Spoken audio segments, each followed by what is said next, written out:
Welcome to Inland Empire Alive, bringing you issues, events, and perspectives from throughout San Bernardino and Riverside counties. I'm David Brady, and on today's show, Roxanne Young talks about the need for in-home caregivers throughout San Bernardino County. That's today on Inland Empire Alive.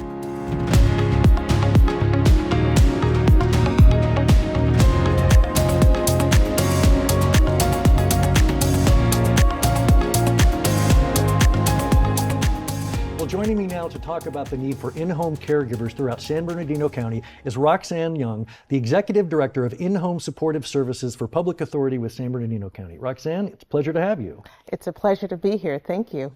Talk to me about your agency. What does it do and who does it serve?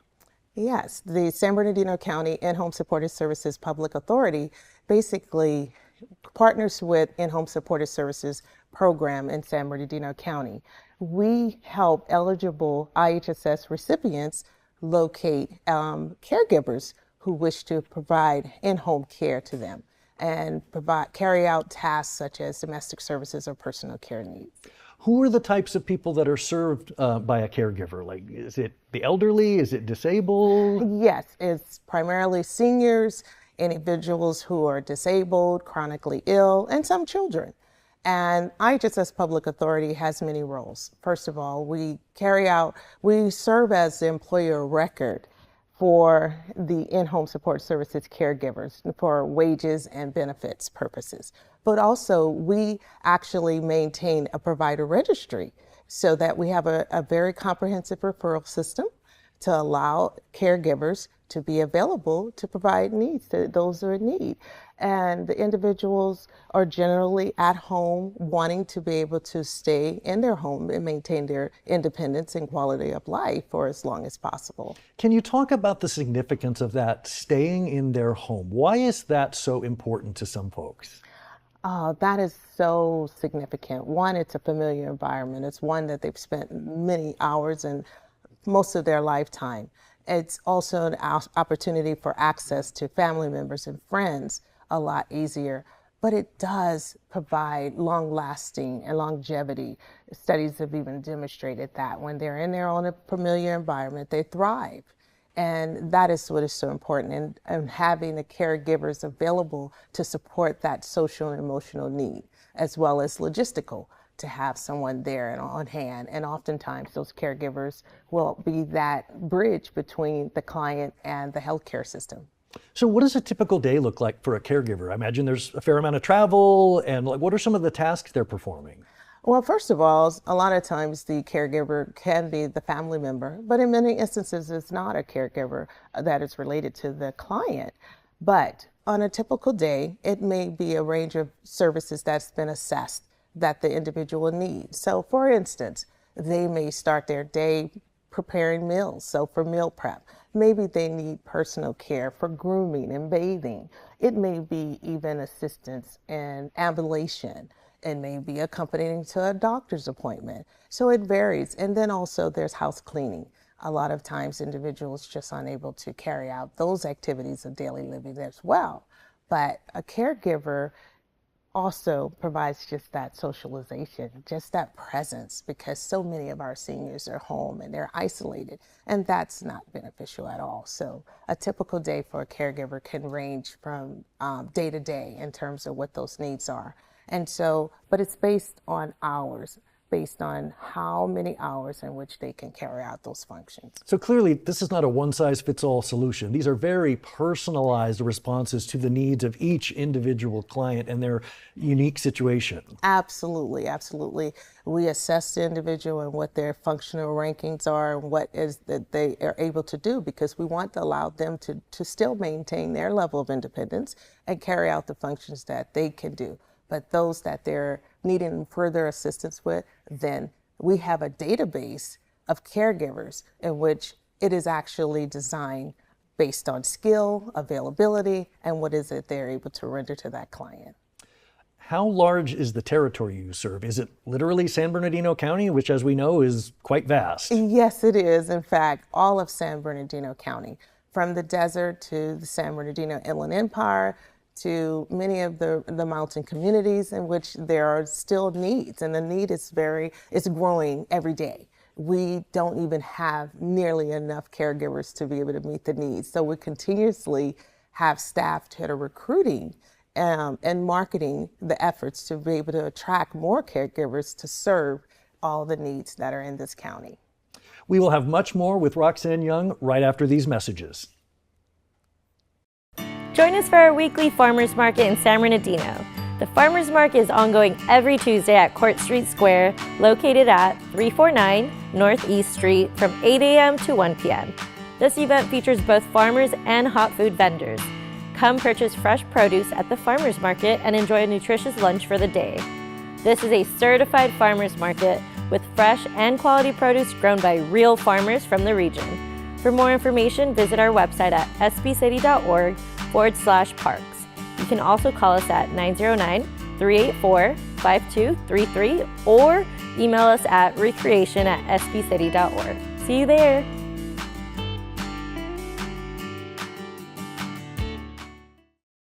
Well, I'm talking with Roxanne Young about the need for in-home caregivers throughout San Bernardino County. Let's talk about the process to become a caregiver. What does it require? A lot of experience? You know, not a lot of experience. It requires definitely a lot of desire and need to want to serve, to be able to have a heart to render services for those who are in greater need, who again have limitations, who have disabilities. They may be aged or blind, but it starts with an application process. And they submit an application. They also must be able to provide proof that they can work in the United States, have Social Security. Background check? Yes, we do conduct criminal background checks. They participate in a live scan. They submit that, and they make certain that they are able to pass that background check.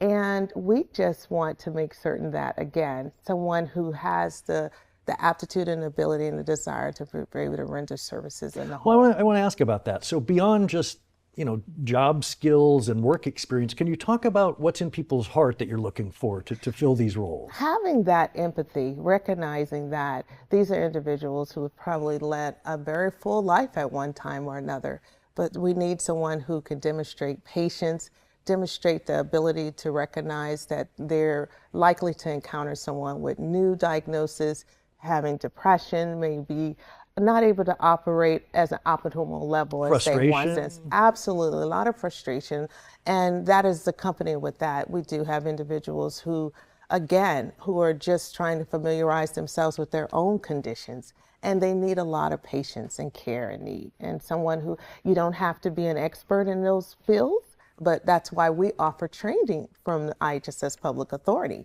So we offer trainings in the area of first aid, CPR. We also host an annual IHSS training summit where there's a vast number of subject matter experts who can provide trainings. We also have the National Training Academy Center where there's trainings on elder abuse, there's trainings on Alzheimer's, dementia. So we provide and support the caregivers with the training that they might need to meet the needs of that individual.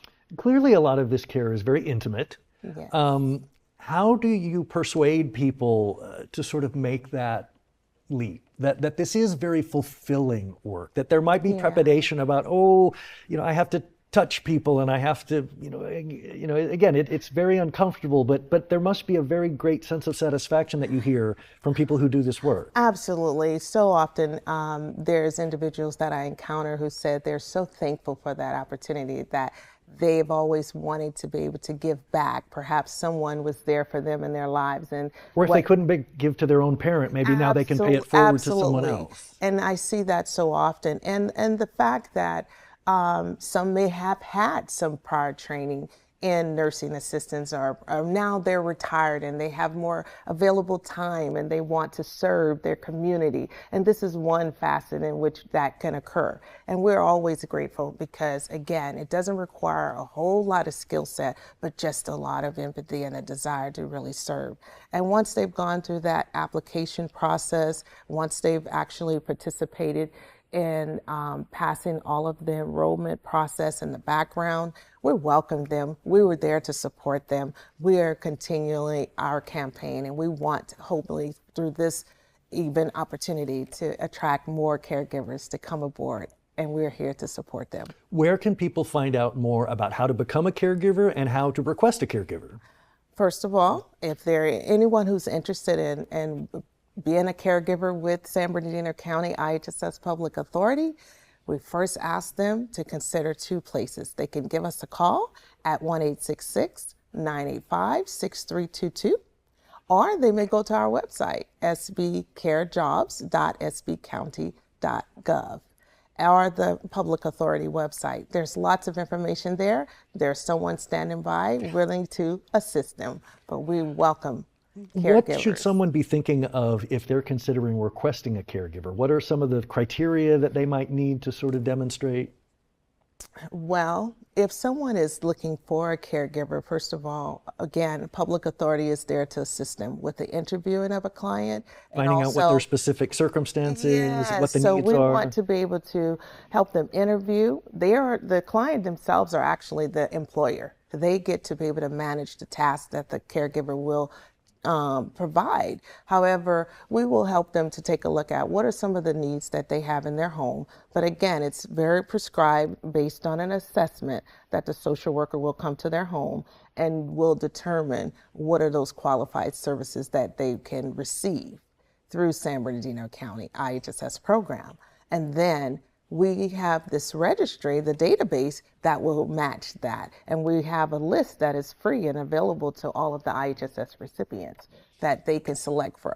And then from where you sit now, where do you see the greatest need in the county? Is it for caregivers? Is it for people to sign up to be caregivers? The greatest need is for caregivers. We currently have over 2,600 in our caregivers available in our database, but we want to see that number grow. When COVID was here, we saw a big decline, and we want to continue to attract caregivers to come aboard because nationwide there is a shortage. But we know it is essential to have caregivers because having any individual being able to remain in their home, it definitely will enhance the quality of their lives, allow them to be able to still function and relate to the things that are most familiar to them. So we know that without our caregivers, it would be an alternative housing solution for a lot of those individuals. And we like to see them be able to remain in their home. So the IHSS Public Authority's mission is definitely to make sure that we improve availability and also the quality of home care in San Bernardino County. Roxanne, it's been a pleasure having you on the program, and all the best to you. And I hope you come back and talk to us again. I appreciate being here. Thank you very much.